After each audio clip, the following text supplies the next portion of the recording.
Suraxanıda geniş miqyaslı abadlıq və təmizlik işləri aparılır. Suraxanı rayonunda aparılan abadlıq və təmir bərpa işləri çərçivəsində rayonun bütün qəsəbələrində geniş miqyaslı tədbirlər həyata keçirilir. Qafqaz Info xəbər verir ki, görülən işlərin əsas məqsədi ərazinin estetik görünüşünün yaxşılaşdırılması və sakinlər üçün daha rahat yaşayış mühitinin yaradılmasıdır. Qeyd edilib ki, abadlıq tədbirləri çərçivəsində küçələrin ümumi görünüşünün yaxşılaşdırılması məqsədi ilə yol kənarında yerləşən qeyri-yaşayış obyektlərinin fasadları təmir olunur və ya yenidən qurulur.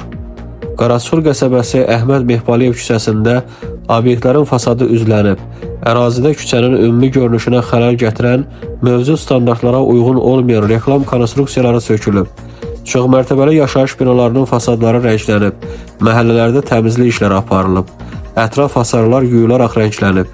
Bundan əlavə küçə işıq dirəklərinin lampaları dəyişdirilir, dirəklər rənglənir, ağaclar yuyulur və budanır. Onlara aqrotexnika qulluq göstərilir.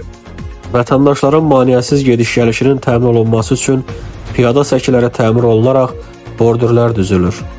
Abadlıq tədbirlərinin həyata keçirilməsi üçün prosesə 470 nəfər işçi qüvvəsi və 20 ədəd texnika və xüsusi təyinatlı avtonəqliyyat vasitəsi cəlb olunmuşdur. Eyni zamanda Hövsan qəsəbəsinin girişindən başlayaraq uzunluğu 1,8 km olan Oktay Şabanov və Rasim Şahsuvarov küçələri boyunca abadlıq işlərinə başlanılmışdır.